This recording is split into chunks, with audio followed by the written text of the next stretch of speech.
35, 6'7", 220 pounds, is it too late? No, it's not too late. Where people are wondering, is it too late? Am I too old to get started? And I'm always gonna say the answer is no.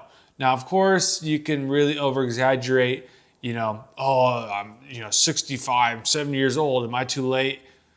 Am I too old? I mean, yes, probably, right? Can you do the job that's gonna take as a groundman apprentice? Are you able to do the physical task at work at your age, 65 or 35? Welcome back to episode 16 of CTQ. CTQ is a segment I do on the show called Cruise the Questions. This is where I take your guys' questions and I answer them here for you guys. You can submit your questions a few different ways. You can email them to austin@bluecollaredu.com. You can DM me on any one of the social media platforms at bluecollaredu, or leave them in the comments down below and ask your questions there. There's kind of a community here as well, so if you have a question you ask in the comment section down below, there's a chance that someone else who comes across this episode or this video, that they have an answer for you and they can help you out in the comment section as well. This video, recording it before Christmas, is December 23rd today when I'm recording this, but it's not gonna be uploaded until after Christmas. So hopefully you guys had a wonderful Christmas, and if you did work, I'm sorry that you had to work and you had to miss another holiday, because I know I've missed Christmas. Actually, I've only had to miss Christmas once so far, but that was ultimately my choice.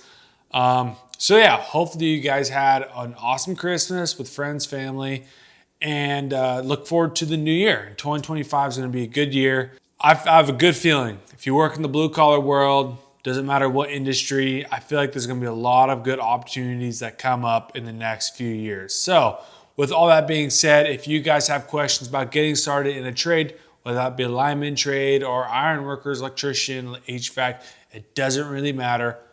Put them in the comments down below and I'll take your questions and I'll answer them here. Today, I'm gonna give you guys a little extra sauce. I normally answer 2 questions because everyone's attention span is a little bit too short, so I try to keep the episodes under 25 minutes for the most part.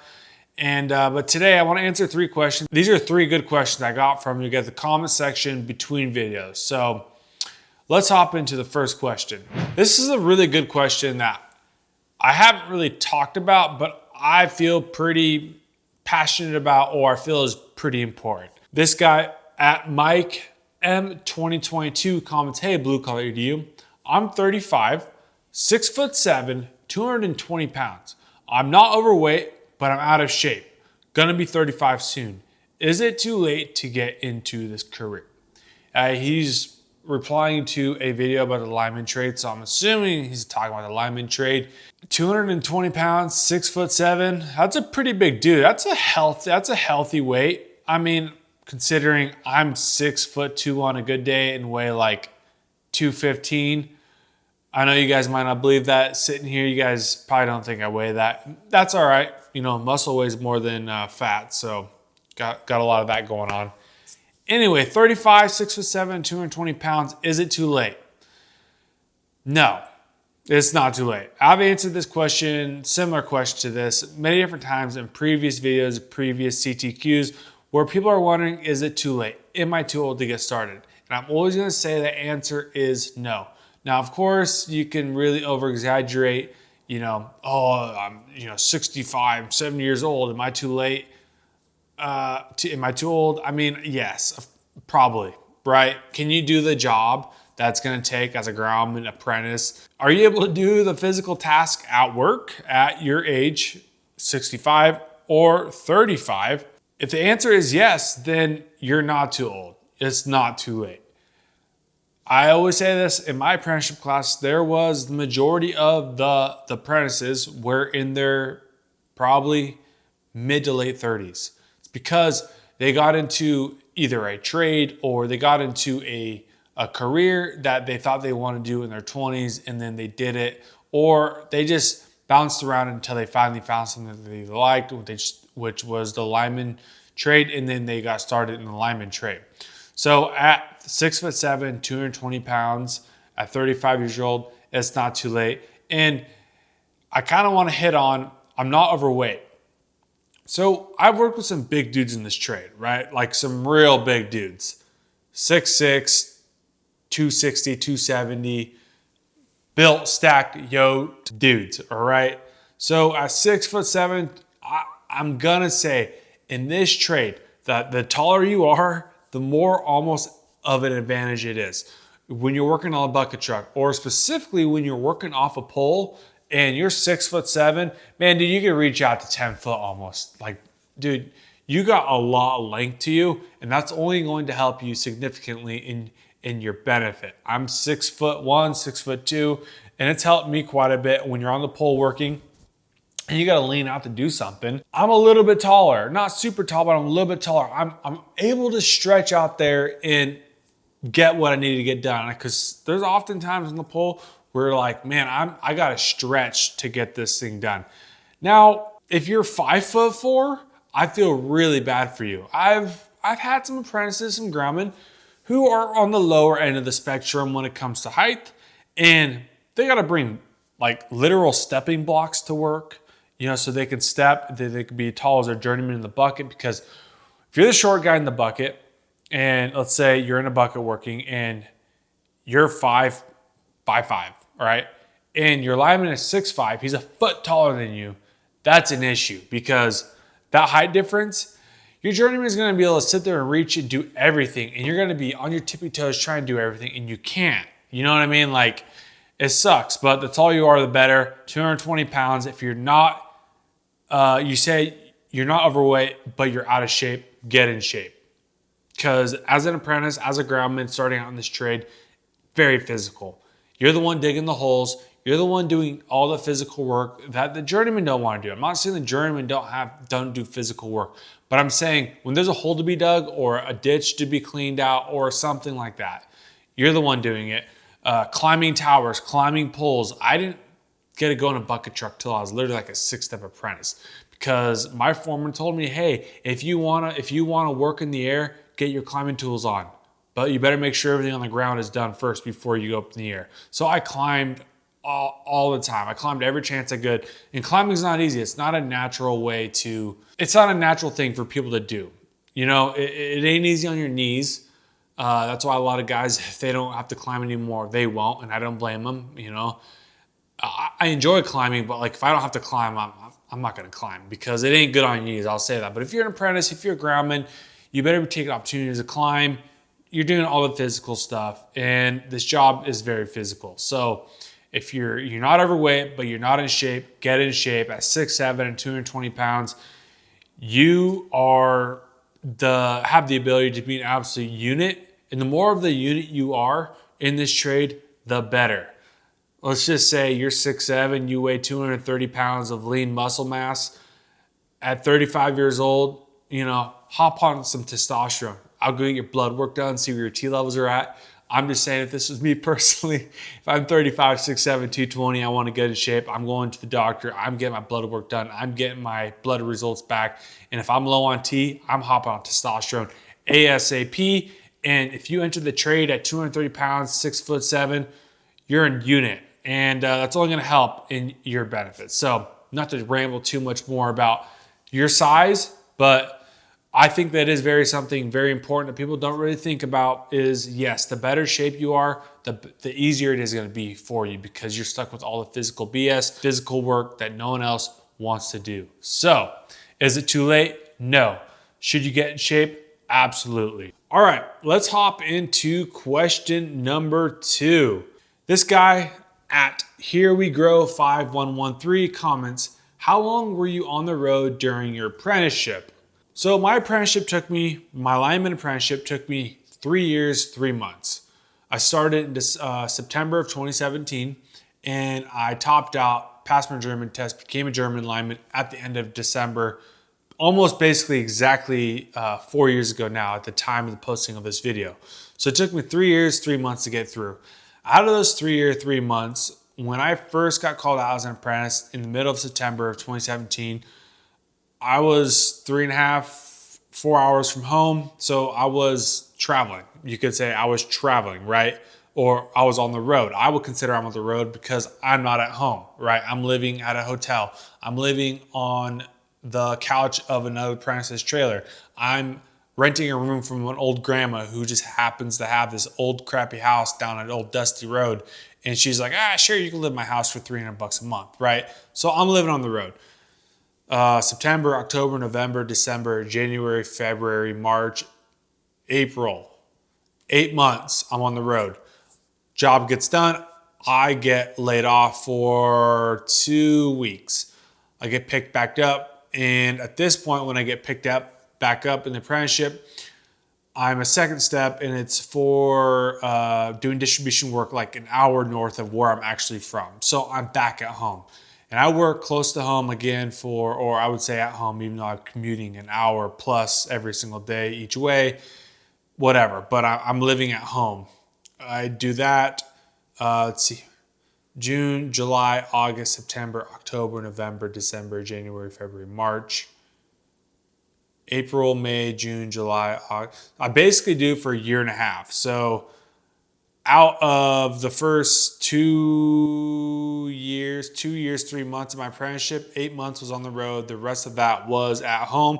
And then I got transferred to a different yard up near Seattle, which is like 3 hours north of where I'm from. And I spent the rest of my apprenticeship there. And that was basically the whole calendar year of 2020. So I was at home there. So on the road, I spent 12, 13, 14, 15, 16, 17, 18, 19, 20, 21 months on the road, which was about half my apprenticeship. Some guys, they get lucky. They don't ever leave home. Some guys aren't so lucky, and they spend their whole apprenticeship away from home. Some guys like me do half their apprenticeship at home and the other half away from home. So something you just have to prepare for, right? If you want to get into the trade, you already know traveling is going to be part of it. So have your truck and trailer, expect to live in a hotel, expect to live in your truck or your car, or find a room to rent like I did on Facebook Marketplace or Airbnb and see if you can work out a deal with them to live in the room for however many period of time, month-to-month lease. I've done a lot of different things to live on the road because I never had a truck and I never had a trailer because I didn't want to put myself financially in that spot. And it worked out for me, but it might not work out for everyone. So yes, 20, 21 months on the road, and the rest of the 3 years, 3 months, whatever that math is, I'm not very good at math, was at home. All right, here's the third question. This one is going to be a little bit more in depth. This guy at War Criminal 1. So I'm currently in the military. I get out in November, and I'm wondering what is the best way to get a job in this field. He's talking about, I'm assuming, the lineman field because he commented on a lineman video. Should I use my GI Bill to go to school? I'm currently married and have one kid, and my MOS is 1164. So I maintain utilities gear such as generators, ACS, electrical cables, and electrical panels. Of course, I also have learned to operate this gear. Would this give me the experience needed to become an apprentice lineman? Forgot to mention I have certs in Type 1, Type 2, HVAC, and MVAC, and I have received training in soldering and understanding schematics. This guy sounds like he has a lot of experience and certifications. So I had to do a little bit of digging because I'm not sure what MOS 1164 is. And basically, that is, according to the internet, an MOS, or Military Occupational Specialty code, identifies a specific job or role in the U.S. military. The MOS 1164 refers to a naval nuclear propulsion officer. I'm sorry, I can't speak. A role in the U.S. Navy. This position involves managing and operating nuclear power systems on Navy vessels such as submarines or aircraft carriers. It requires specialized training, technical knowledge, and leadership skills to ensure the safe and efficient functioning of nuclear reactors. If you have this MOS, it indicates a highly technical and prestigious background in nuclear operations.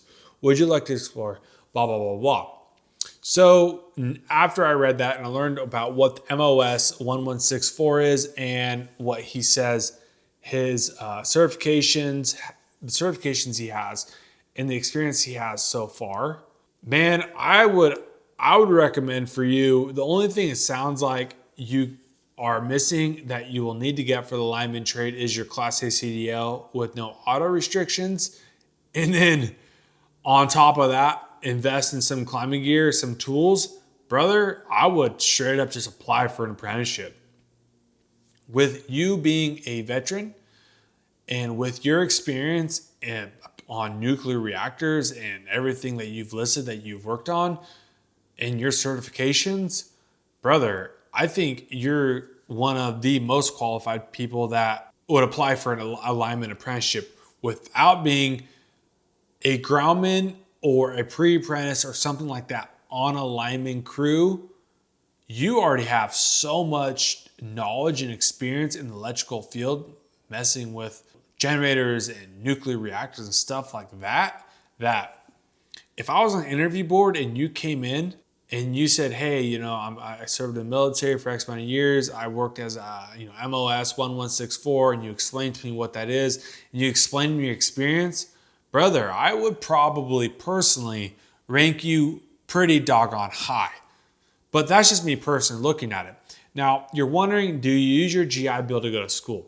And that's a common thing I tell people to do. If you're a veteran, if you're in the military and you're looking to get into this trade, there are programs out there that are good for veterans like you. First, I forgot to mention, thank you for your service. Programs called VEEP, VEEP, which is the Veterans Electrical Entry Program that grants you guys' basically careers or apprenticeships in the electrical field. So whether you want to be an electrician or a lineman or like a substation technician or like a meter tech, things like that, the VEEP is a very good program you could look into. So I'll have that in the link in the description. You want to check more about what the VEEP has to offer. There's obviously helmets to hard hats. You can look up helmets to hard hat programs for veterans, for lineman programs. Quanta has their Lazy Q Ranch down in Texas, where I know they offer schooling and stuff for veterans who want to get into lineman trade. There are a lot of good programs for people that I think veterans should take advantage of because you served for this country, you did your time. I think these programs are awesome for you guys to learn more about this trade and get granted access into a lineman apprenticeship. I think those are awesome. Or you could use your GI Bill to go to a lineman school, and that'll pay for it and it'll cover it. And then between your experience as MOS 1164 and your experience, that you've gotten in the Navy and then lineman school, I think that complete package gives you a really, really, really good opportunity to get ranked really good as on an interview for a lineman apprenticeship. But man, honestly, like I would, if there were, I don't know where you're from or where you're looking to locate or where you're looking to live or anything like that. But honestly, where you're at right now, if you had your Class A CDL, I would just apply for a lineman apprenticeship right off the bat and do the interviews, do the aptitude test. Clearly, you probably passed the aptitude test pretty good because you sound like a pretty intelligent individual just from these few words I've read about you. That apply, man. I just personally think that you have great experience already. And if you had your Class A CDL and you're ready to go to work, I personally would hire you because I've worked with veterans. I've worked with guys from the military. They already have a great head on their shoulders. They're hard workers. They're willing to learn. They can learn. You sound like, you're a good, intelligent, smart human being. And I think that you'd be a great fit for the trade. So I would hire you. But yeah, I don't know. Use your GI Bill if you want to. Go to lineman school. If you want to learn more about the trade specifically, sure, you can use your GI Bill for that or look up for other programs, helmets to hard hats, the VEEP, Lazy Q Ranch down in Texas, the Quanta. There's cool programs out there for veterans, for people in the military.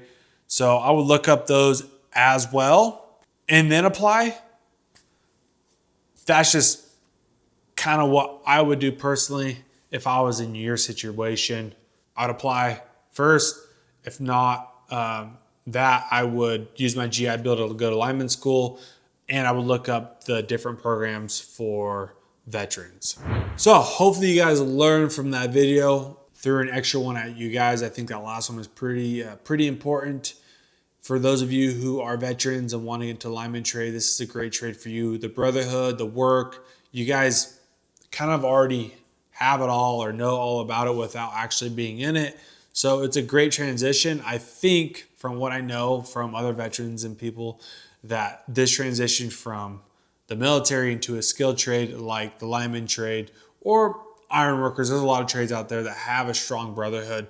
You know, a lot of the guys have a good work ethic and things like that. It's, from my understanding, a pretty good place for people to transition.